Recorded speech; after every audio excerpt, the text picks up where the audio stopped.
ओम नमः शिवाय। शिव महापुराण उमा संहिता अध्याय 25 काल ज्ञान वर्णन। व्यासजी बोल्या કે હે સનતકુમાર, હવે આપ કૃપા કરીને કાલ જ્ઞાન સંભળાવો।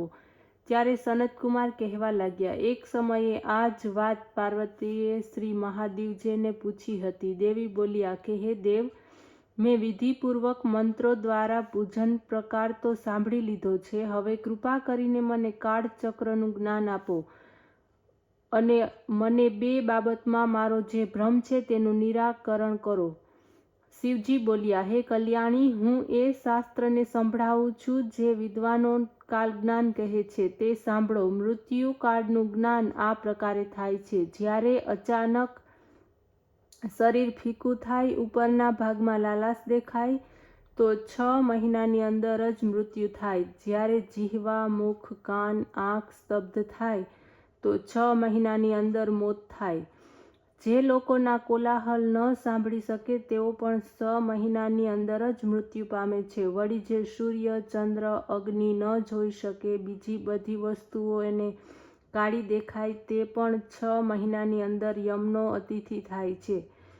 જેનો ડાબો હાથ 7 દિવસ સુધી ફરકતો રહે છે તે 1 મહિના સુધી જીવિત રહે છે। જેનું શરીર કાંપતું રહે, તાળવું સુકાય, તે પણ 1 મહિના સુધી જીવિત રહે છે। જેના નાકમાં પાણી નીતર્યા કરે, મુખ તથા કંઠ સુકાઈ જાય, તે 6 મહિના સુધી જીવતો રહે છે।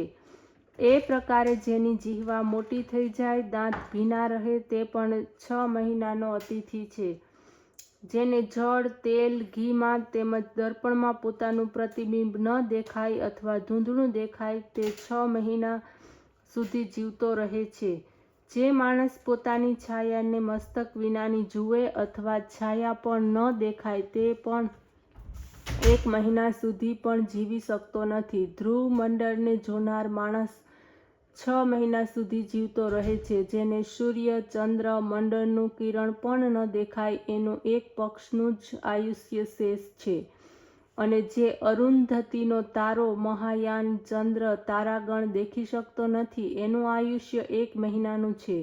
રાતના સમયે ઇન્દ્રધનુષ, બપોરના સમયે ઉલ્કાપાત તથા પોતાની સમીપ ગીધ કાગડાને જુએ તો એનું આયુષ્ય 6 મહિનાથી વધારે નથી।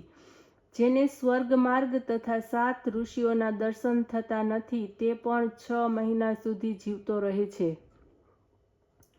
જે અચાનક જ ચંદ્ર, સૂર્ય, ગ્રાસ તથા રાહુને દેખે છે, તેઓ દિશાઓનો ભ્રમ થાય છે, તે પણ 6 મહિના સુધી જીવે છે। જેને નીલ વર્ણની માખ ઘેરી રહી હોય છે, એનું મૃત્યુ 1 મહિનામાં થાય છે। હે કલ્યાણી, મનુષ્યને પોતાની મૃત્યુ તિથિ જાણવાની ઈચ્છા હોય તો એને પ્રતિપદા તિથિથી તિથિઓની ગણના કરવી।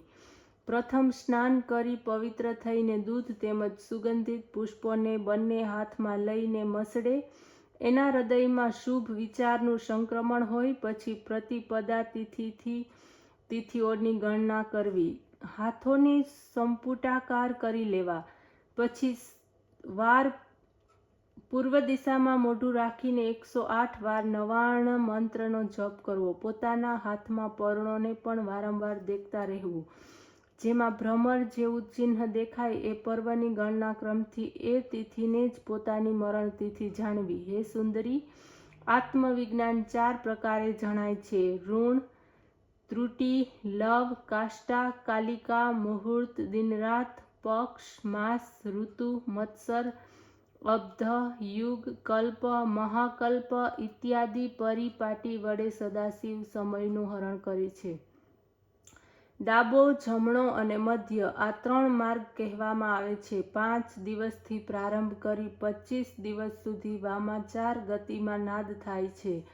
વામાચરણ નાદમાં ભૂત, રંધ્ર, ધજા છે। જો એમાં ઋતુના વિકાર રૂપ ગુણ પ્રતીત થાય તો પ્રાણવેતાઓ દક્ષિણ પ્રમાણવાળો નાદ કહે છે। જ્યારે ઈડા વગેરે નાડીઓ 5 પ્રાણને વહન કરે છે તો વર્ષની અંદર એનું મૃત્યુ થાય છે, એમાં સંદેહ નથી।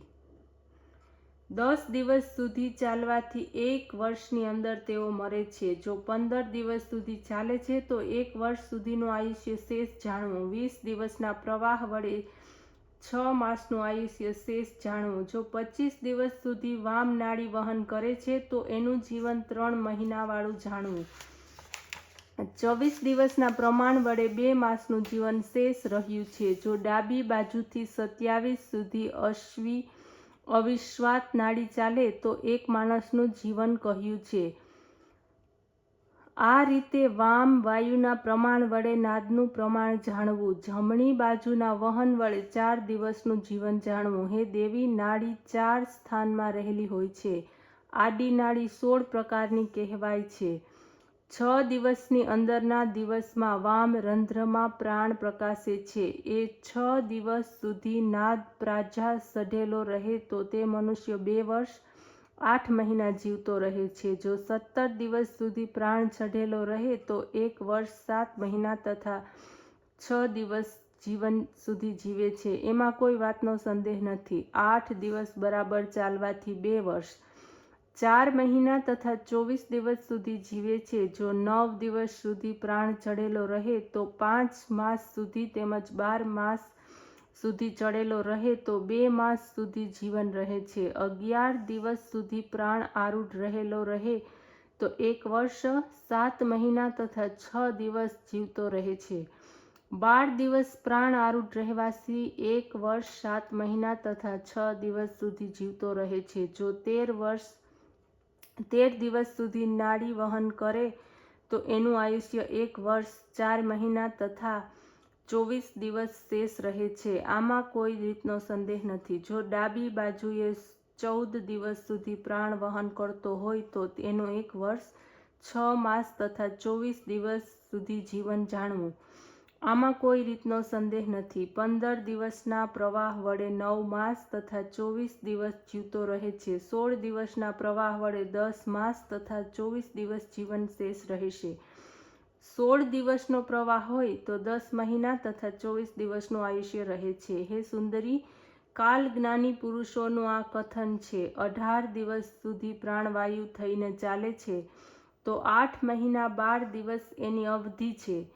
23 દિવસ સુધી વામ થઈને ચાલે તો 24 દિવસની અને 24 દિવસનો પ્રવાસ હોય તો 3 મહિનાની અવધિ છે. એમાં 18 દિવસ વિશેષ રહ્યા છે. કલ્યાણી, આ તો મેં વામ સંચાર કહ્યો છે. હવે દક્ષિણ સંચાર સાંભળો. જો 28 દિવસ સુધી દક્ષિણની તરફથી વાયુનો સંચાર થાય તો એનું આયુ કેવળ 15 દિવસનું છે.